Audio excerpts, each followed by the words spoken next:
Welcome to the Center for Spiritual Living Denver. We are so grateful you decided to join us today.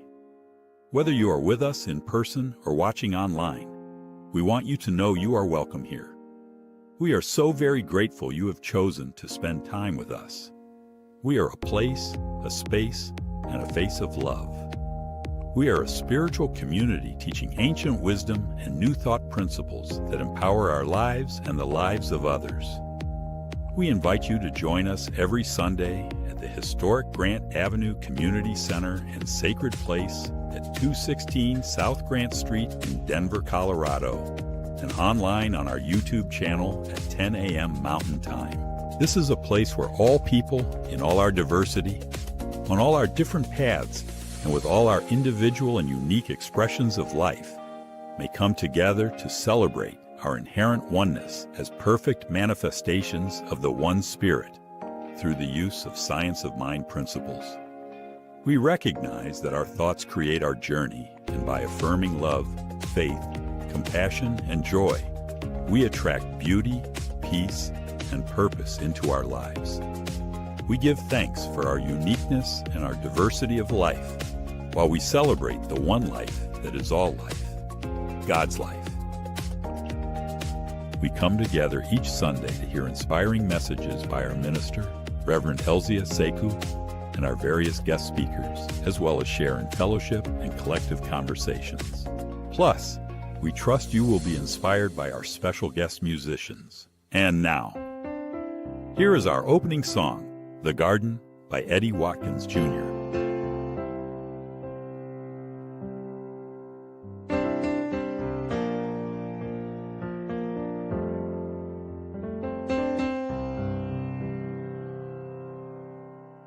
There is a garden where dreams come true, a beautiful garden where God's grace blooms. There is a garden where everything grows, a beautiful garden where love is sown. And in this place of light and love, you can have anything that you're dreaming of. There is a garden where dreams come true, a beautiful garden, that garden is you.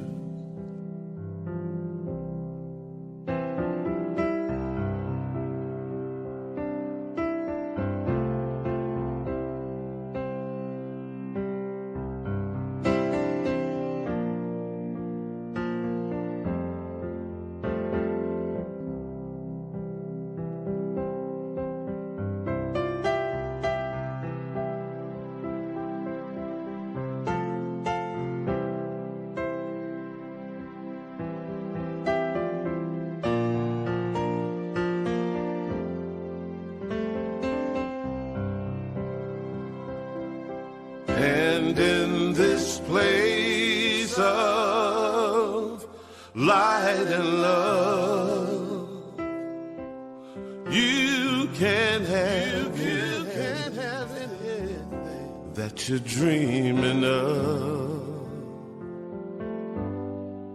There is a garden where dreams come true, a beautiful garden, that garden is you. Such a beautiful garden, that garden is you.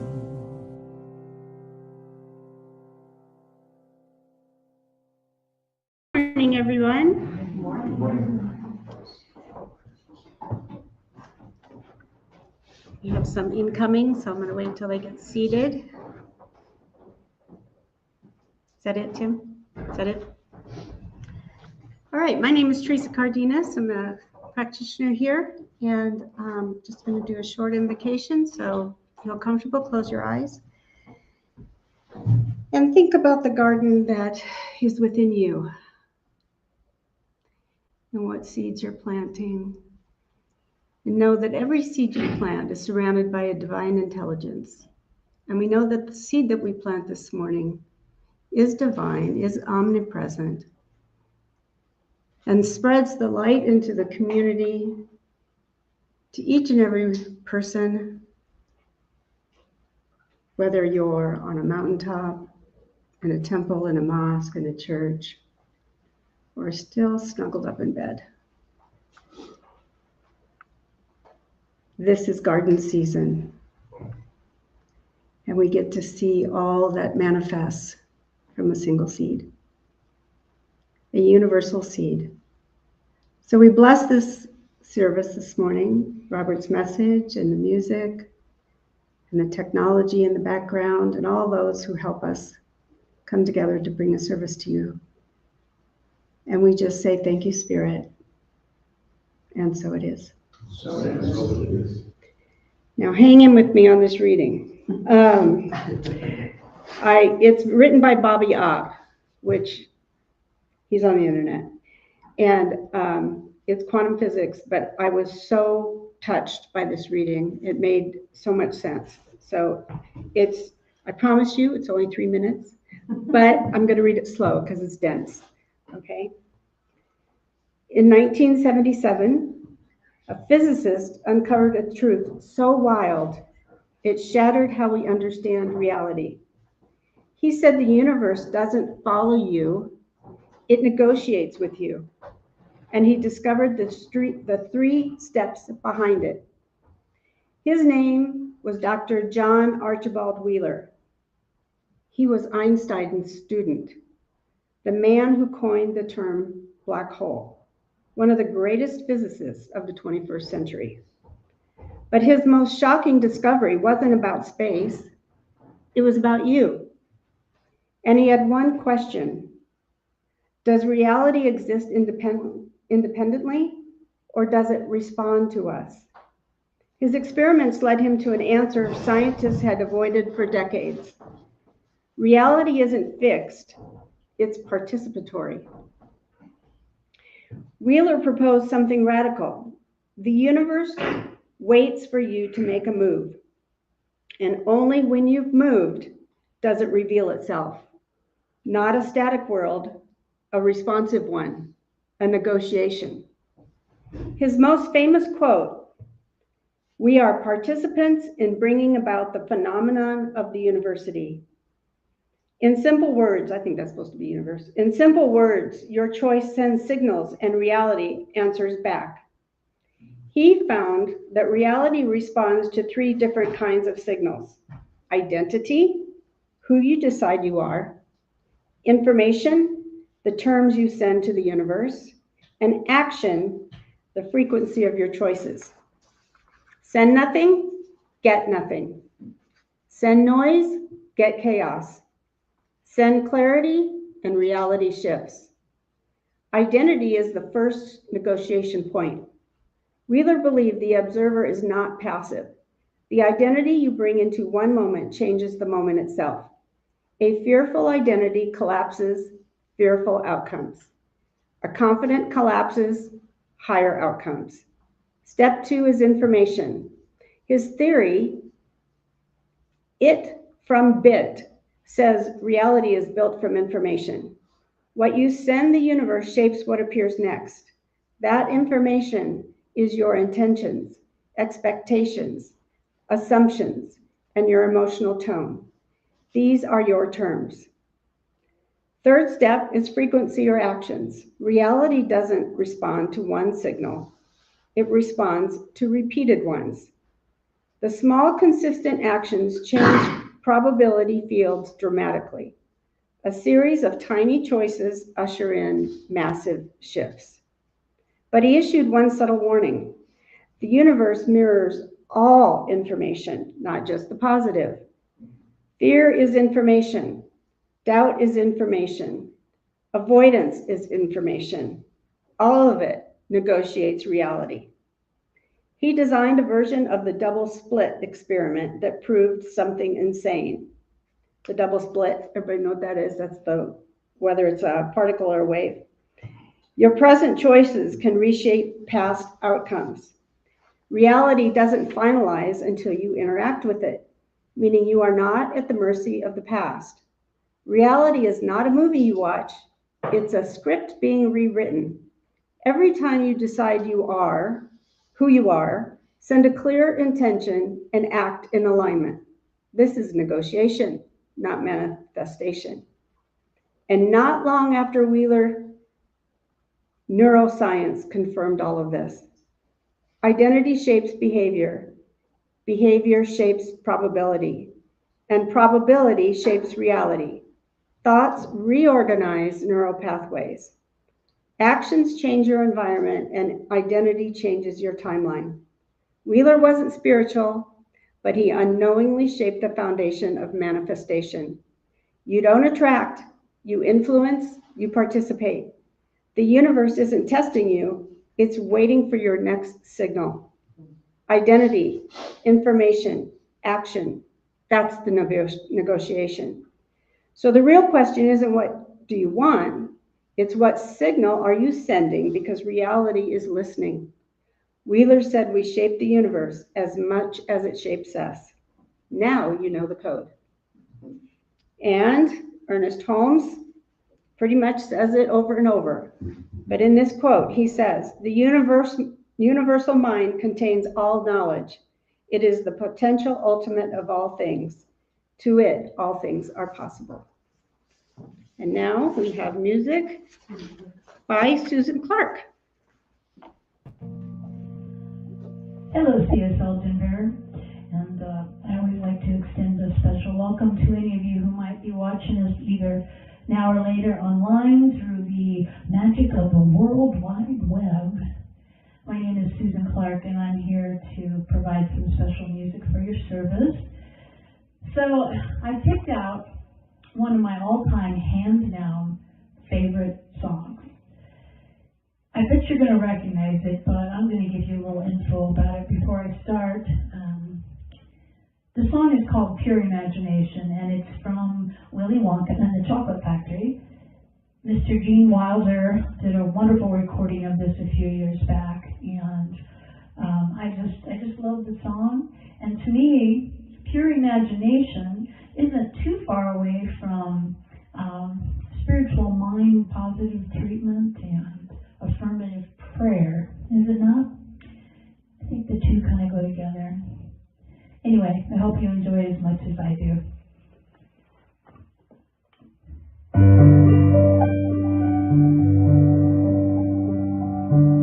Hold your breath. Make a wish. And count to 3.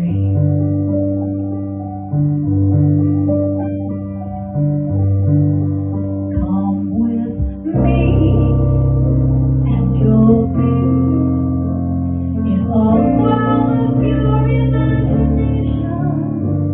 Take a look, and you'll see into your imagination.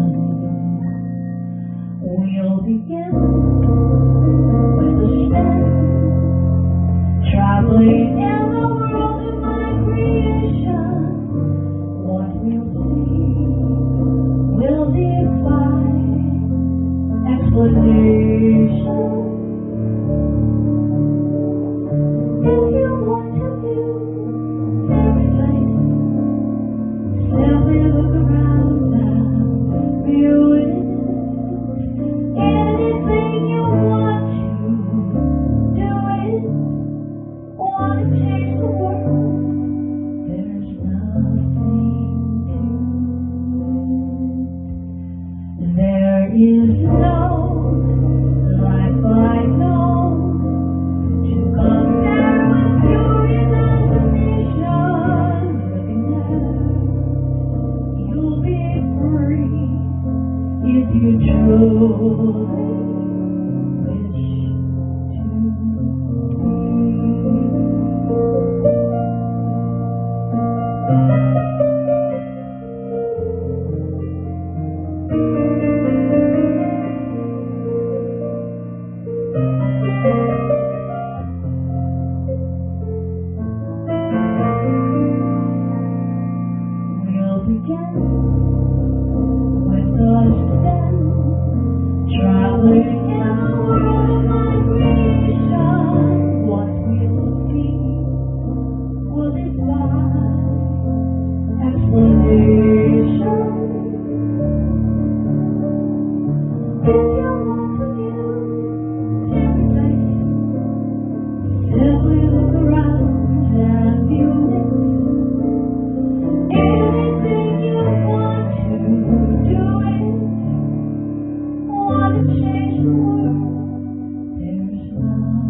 Hello again, dear ones. So good to be back with you. I had to have my wife go through YouTube and scroll back a little bit to see when the last time I was with you might have been, and that was back in October. So I know that some of us might not, I don't really remember what was going on back in October. It seems like it's been almost a lifetime ago, and a lot of change is happening. And I think that's appropriate for what we're going to share today, because the theme this month is what if. So today being the first Sunday of the month, brand new theme for the month, and we start with what if. And when Alice sent me that information, I thought, what if I let Teresa give the talk? What if I just wear a tie-dye and let my hair down? But then something more came to me. Picturing a new world. Like many of us, I woke up yesterday morning to a whole new world. And I had to create a new picture of the world that I want, not the picture that others think might be appropriate. But I'm getting ahead of myself. There's something you need to know before we get too far into this talk. Over the past little over 2 months, I have personally been picturing a new world. Some of you may know my birthday is in December. That means I'm a Sagittarius. And this is the year of the fire horse. And I was born in 1966, so that means I am a fire horse. And when the fire horse and the Sagittarius decided to get together, they decided it was time for me to become radically honest and radically transparent and create a new world. And what that meant for me was that I had to let go of something. I had to let go of a 40-year addiction to marijuana. And as I'm at just over 70 days clean and sober, I've been joking with a lot of my friends that with great clarity also comes great confusion. But what I trust is that great confusion is leading to even greater clarity. So when this idea of picturing a new world came forward, I went, yeah, I like this idea. So every great becoming begins as a quiet what if. That what if arises from the deeper chambers of our consciousness. See, I didn't have a problem with marijuana. I didn't think I needed to let go of that. But something in the deeper chambers of my consciousness said, what if? What if you step into the world and claim the greatness that you know you have always been here to express? What if you step into the world and claim a picture of a new world, of a new way of being, of a new way of showing up? So this picture of a new world invites us into an imaginal space where transformation is born. If this sounds familiar, this is the blurb that was on the promo image for this week. Picturing a new world invites us into an imaginal space where transformation is born. What if the visions we hold in our consciousness are not wishful thinking, but signals from a deeper intelligence already moving towards expression? That's what we're going to explore. How a sacred imagination becomes the doorway through which a new way of living begins to take form. Because it doesn't happen like that, does it? Don't we wish it would? Teresa's reading this morning. Get a copy of that. Or, well, I'm going to steal it from you, so I don't know if anybody else will get a chance. But we want to move into that place where we let go of following what others have told us we should be doing, where we let go of thinking that the universe is some grand idea, some static experience, and we're just traveling through it, bumping into ships in the night, wondering what it is that I'm supposed to be doing. And rather, I believe, stepping into this imaginal space where we use the tools that Science of Mind gives us to create the life we truly desire. So I use this phrase in here, imaginal space, and you all know me a little bit at this point. I got to go and figure out, well, what does that really mean? The imaginal space. Now, many of us have heard the story of the caterpillar and the butterfly, and the caterpillar turns into goo, and the scientists call that imaginal cells. So what is imaginal space? Imaginal space is a holistic, multisensory, and embodied realm of experience. Embodied, it is a big word in that. I'm going to say it again, because I said that kind of fast. Imaginal space is a holistic, multi-sensory, got to feel it, smell it, taste it, touch it, imagine it, and embodied realm of experience, which means that I have to be able to really feel it. With my letting go also comes taking on some new things, like a whole regimen of supplements and a whole new diet and a whole new exercise routine. Anybody remember what it's like to start going to the gym again? You don't have to raise your hands to that one. That embodied experience. And some days I come home going, oh, I could barely stand up. And some days I come home going, yeah. We're here to embody these experiences. Now, this imaginal space, to continue with our definition, is distinct from either fantasy or rational thought. It's not just purely, oh, I wish God would drop a gold brick in my hand. I wish that we wouldn't have to have war on the planet anymore. It's not pure fantasy, and it's not pure rational thought. I need $5,000 in my bank account by Monday, and it's going to come through this avenue and that avenue. And if I go do this and hustle a little bit over here, then this is going to come in this way. The liminal space is where individuals engage with symbols, images, and archetypes to form a psychological transformation that is often creative and deep, often unconscious, deeply unconscious. Insights. See, we talk about consciousness a lot in this movement, right? In New Thought. We talk about consciousness, and we know that we have that everyday consciousness. That's what your mind is listening to me right now, trying to process what in the world is this guy really talking about. And then there's the unconscious part that says, oh, I got, I'm all right. And then there's our super conscious as well.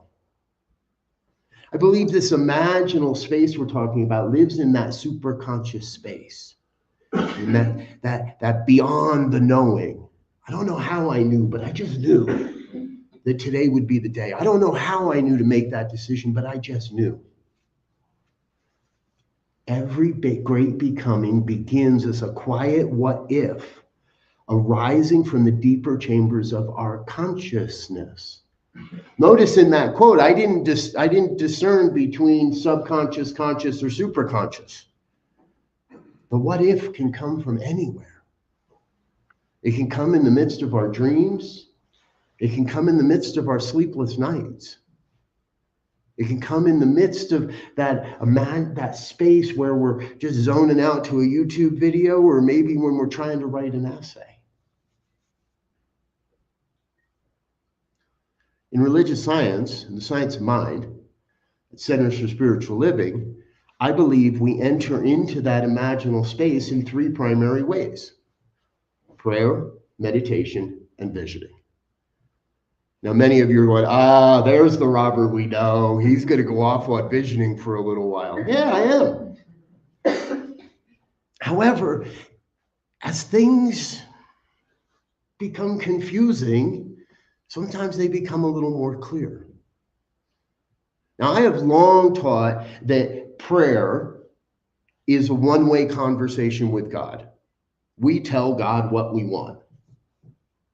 This is what I see. This is what I know. This is my desire. In meditation, we sit and we allow God to tell us what's going on. And in visioning, it's more of a two-way conversation. We ask questions, which is kind of saying, this is what I want. I want to know.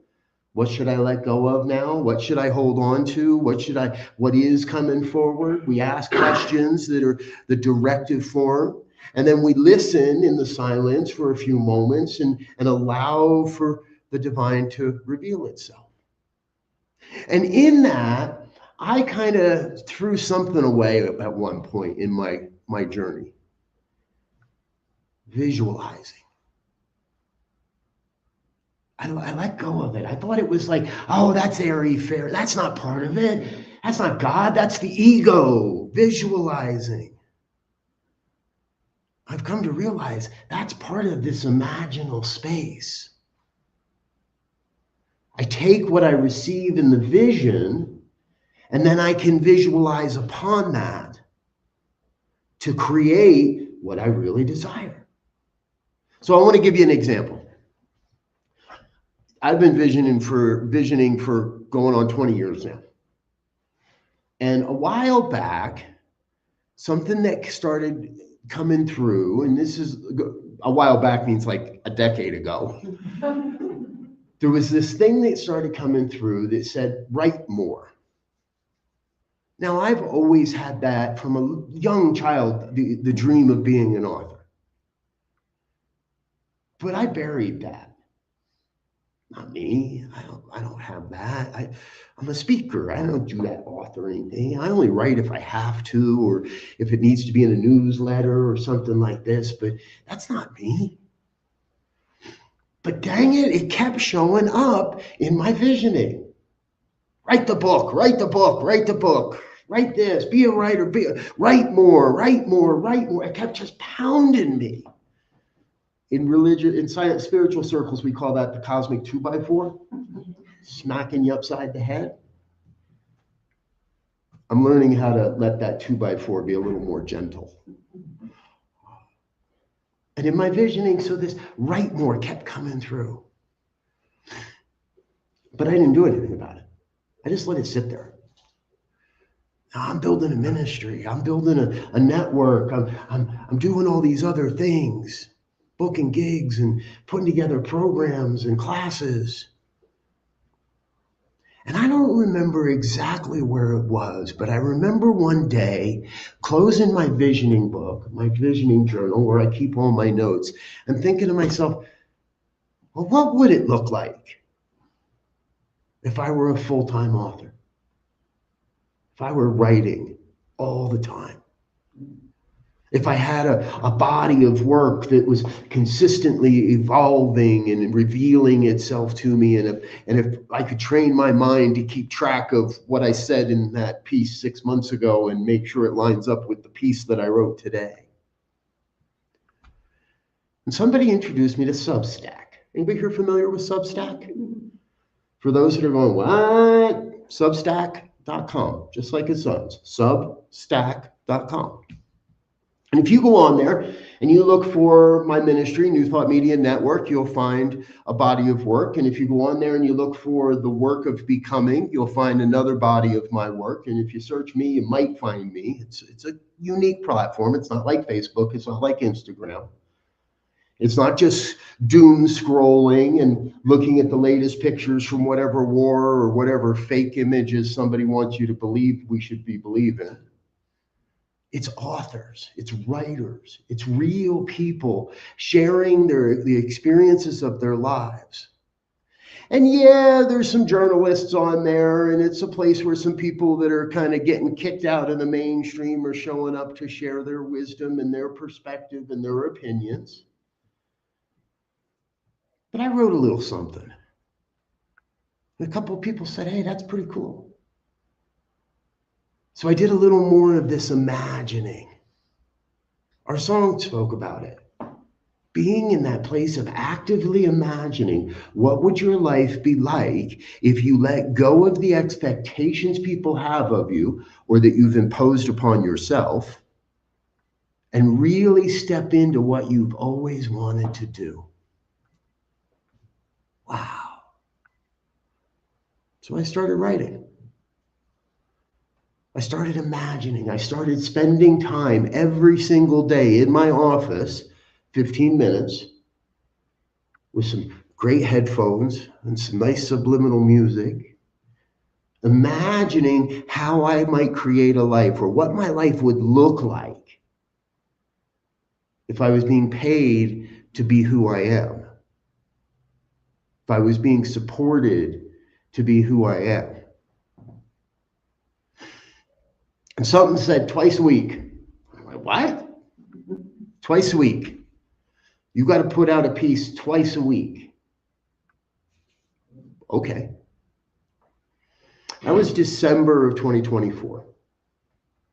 And I started writing twice a week. And at first I was just writing about my travels and my journeys, and there's some really horrible writing back there. It's still sitting there if you really want to go look for it.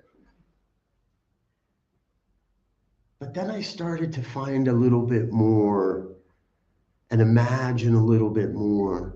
And I listened to the vision a little bit more. And I started to do a little more prayer around what this all might look like.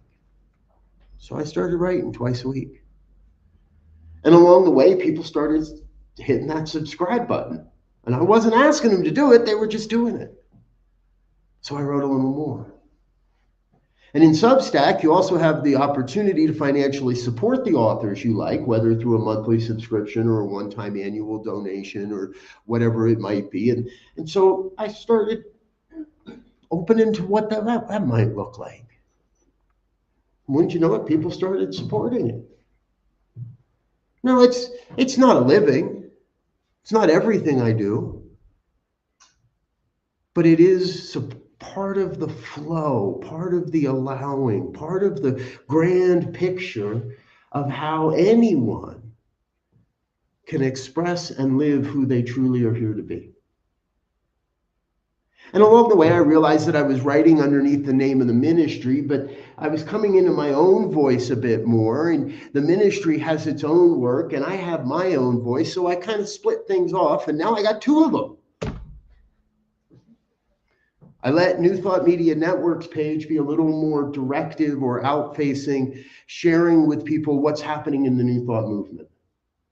People that are putting on events, guest authors, being able to help and support authors and voices that may not be heard, that may be marginalized, that are not being platformed in the way I would like to see them. Events and other things that are happening around the movement. And I opened that second channel that is, again, called The Work of Becoming. That's what I'm doing. Isn't that what we're all doing? Becoming a little more. Becoming who we've always been, who we've always come here to be. And the work of becoming takes a deeper dive into the human journey. See, I'm really clear. We're not here to transcend the human journey. It's been said how many times that we are spiritual beings having a human experience? Yes. But far too many people seem to think that we should let go of the human experience and just sit around having a kumbaya, a spiritual experience. Hey, that's nice for a weekend or two. That's nice when you get on retreat. But I'm going to be honest, it gets really boring sitting around meditating for 18 hours a day, every day of the week. I've never actually done that. That's just, we have to, we'll talk about that later. We have to bring the divine into the human experience. Because if we don't, well, the default is what we're seeing happening in the Middle East this weekend. If we don't, the default is what's going on in Kansas right now. If we don't, the default is what's happening in Tennessee right now. If we don't bring the divine into our human experience, we default. And I don't want to go there. I don't know about you, but I believe if you're sitting in this room, if you're watching us online, you've been given a glimpse of a greater vision. Sharif Abdullah, in his book from 1999, wrote it as a world that works for all. Centers for Spiritual Living calls it a world that works for everybody. I like a world that works for all. And I've actually heard that phrase on television of all places. It goes back a ways. There was a television show many years ago called Madam Secretary with Tia Leone. Anybody remember that? We watched that program. And it was okay. And, you know, it's drama. It's TV drama. And we know it's not real. But somewhere in the midst of one of those episodes, something happens. And she breaks into this rant. And she says, or we could get about doing the hard work of creating a world that works better for everybody. And I broke down in tears. I thought to myself, who from CSL is in that writer's room? Who is it that believes what we believe that's in that writer's room? Because somebody is. Somebody borrowed that phrase. Somebody thought, oh, how can we write this into the script? What are you writing into the script? I get it. Times are confusing. With great clarity comes great confusion. But I believe that the great confusion we are experiencing right now is leading us to a greater clarity. What we see on the news does not appear to be peace on earth. What we see on our news feed does not appear to be peace on earth. But just like we were reminded in Teresa's reading, we can change that news feed, can't we? We can change that news feed because, you know, in everything that goes by on your news feed, somewhere there's like 3 little dots somewhere, or there's a setting, and you can go in there and you can click a button that says block. Block this. Now, I don't know about you, but my news feed, especially on the primary platform I am on, not calling out any names, Facebook, they just keep filling me with what they think they want me to know. It's propaganda. So I spend a little more time every day hitting the block button, going through those 3 steps, hit the 3 little dots, scroll down, and block. And you know what's happening? People like us are showing up more in my news feed because I keep blocking all that other stuff, and they don't have enough people to put in my news feed that are trying to sell that stuff. So the only thing left are the people that are speaking about peace, that are speaking about love, that are speaking about community. The caterpillar becomes a butterfly through imaginal cells. That is the individual. Those that have heard me before know that I've been talking for a while now that we do our inner work so that we can do the work in community. Imaginal space is about creating space. It's about creating a beloved community. It's about getting together and allowing ourselves to picture, to imagine what life can be like when we're not rushing off to the next thing, when we're not trying to hustle to get as much money in my bank account as I can, when we're not worried about the me, but we're thinking about the we. How are we going to bring peace to the Middle East? By being a beloved community, by allowing ourselves to be in those messy conversations, in those difficult conversations, and what many call those crucial conversations. How do I bring more love into this space? You have an opportunity today. Following this service, sorry to the folks online, not you guys, but if you're in the room, and this is the reason you want to come in the room, if you're in the room, we're going to circle up these chairs and we're going to sit together with no agenda, with no pre-planned talk. We're going to eat cookies and drink tea or coffee, and we're going to talk about whatever it is that we want to talk about. Whatever it is that you want to discuss, whatever it is that we want to explore as a community. Imaginal space is a holistic, multisensory, and embodied realm of experience, distinct from mere fantasy or rational thought, where individuals engage with symbols, images, and archetypes to foster psychological transformation, creativity, and deep, often unconscious insights. So I got no idea what's going to show up in that circle today. But I know it's got to be good, because I know it's God. I know it's the one. And I know it's you bringing the divine into the human form.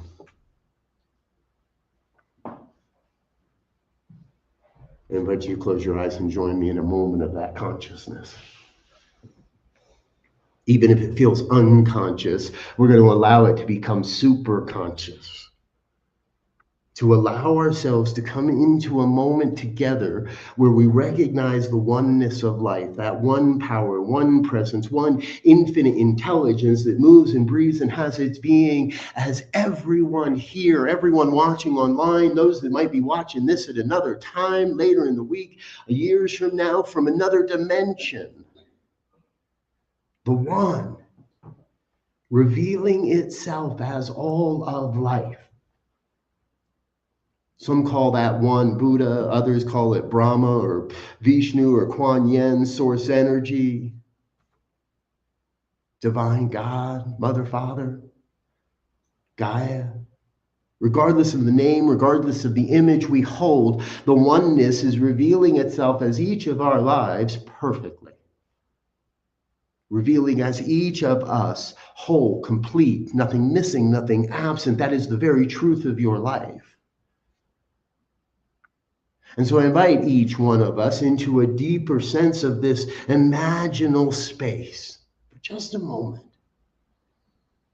Imagine this room filled to overflowing.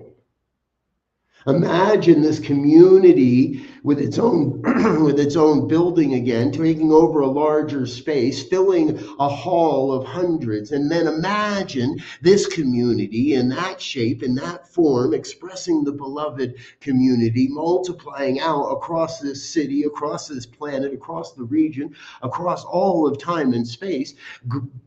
Groups and communities and ideas and all of it coming together to create true peace on earth.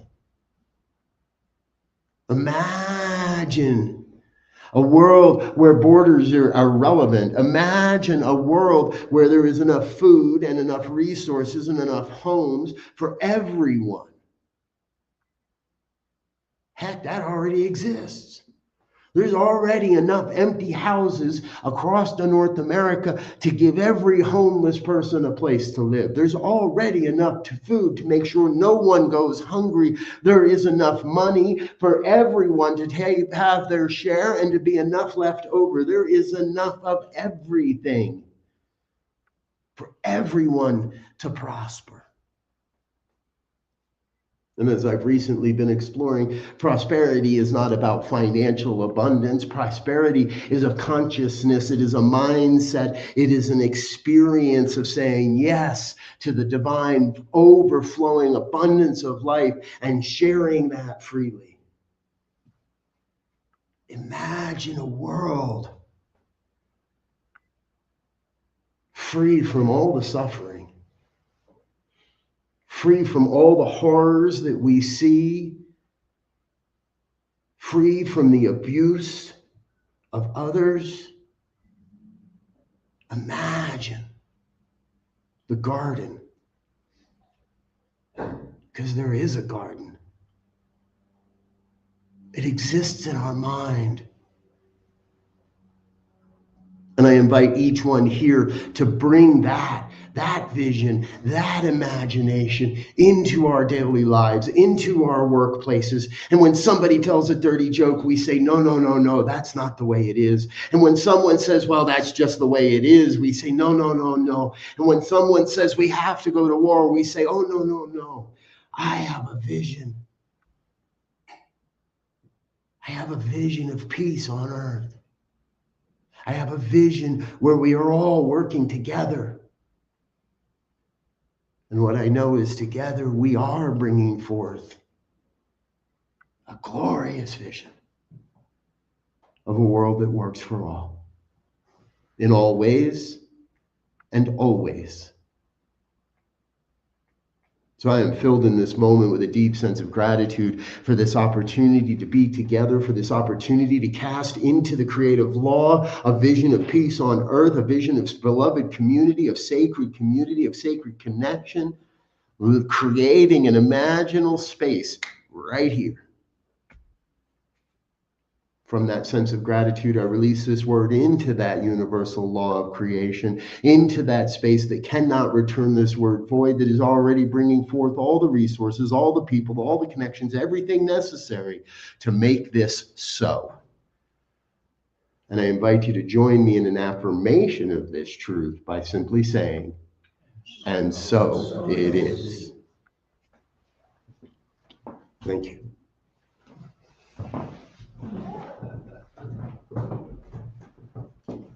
Thank you, Robert. Good, excellent, as always. We are so grateful and blessed for everyone's support of CSL Denver, whether it's in time, treasure, or talent, and especially during these times of change. Whether this is your first time joining us or you are a returning community participant, we want to thank you for your continuing financial support of the important work we are striving to provide. Right now, there are several ways you can make your financial contribution to Center for Spiritual Living. This information is running along the bottom, maybe not, of the screen. You can go to your website and hit the donate button, do the old-fashioned way and mail a check to our P.O. box, or use the text to give number. Or you can place your gift in the basket going around the room. However you do it, we are so grateful for your gifts, and please know that this helps to keep our doors open. Now, please repeat with me our usual affirmation. This perfect gift is spirit in form, circulating and blessing all that it touches. Freely I give, and joyously I receive. So it is. So we have a few announcements. Let's see. Next week, daylight saving time. I love the more sun, but I hate losing that hour.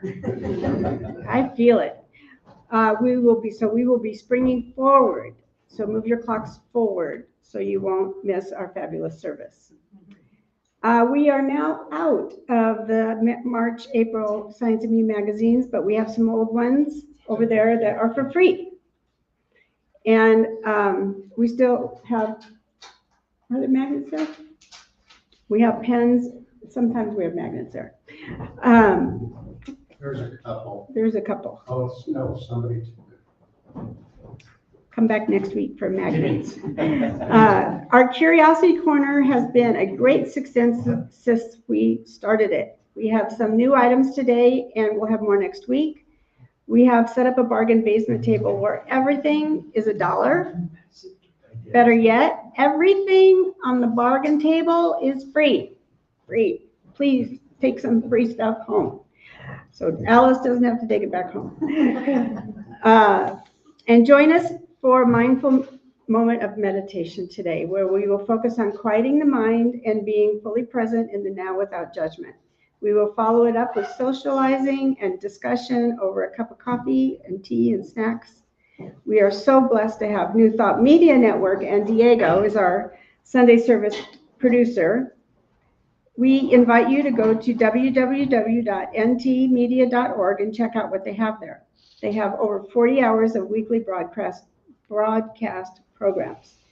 We are so truly blessed by everyone who has chosen to support CSL Denver by showing up on Sundays or watching us online. We know that as we move through the rest of this year, the divine beloved is guiding and loving each and every one of us. Thank you for joining us. Now let's close out with Karen Drucker singing I'm So Grateful. Please. Hey, I'm so grateful.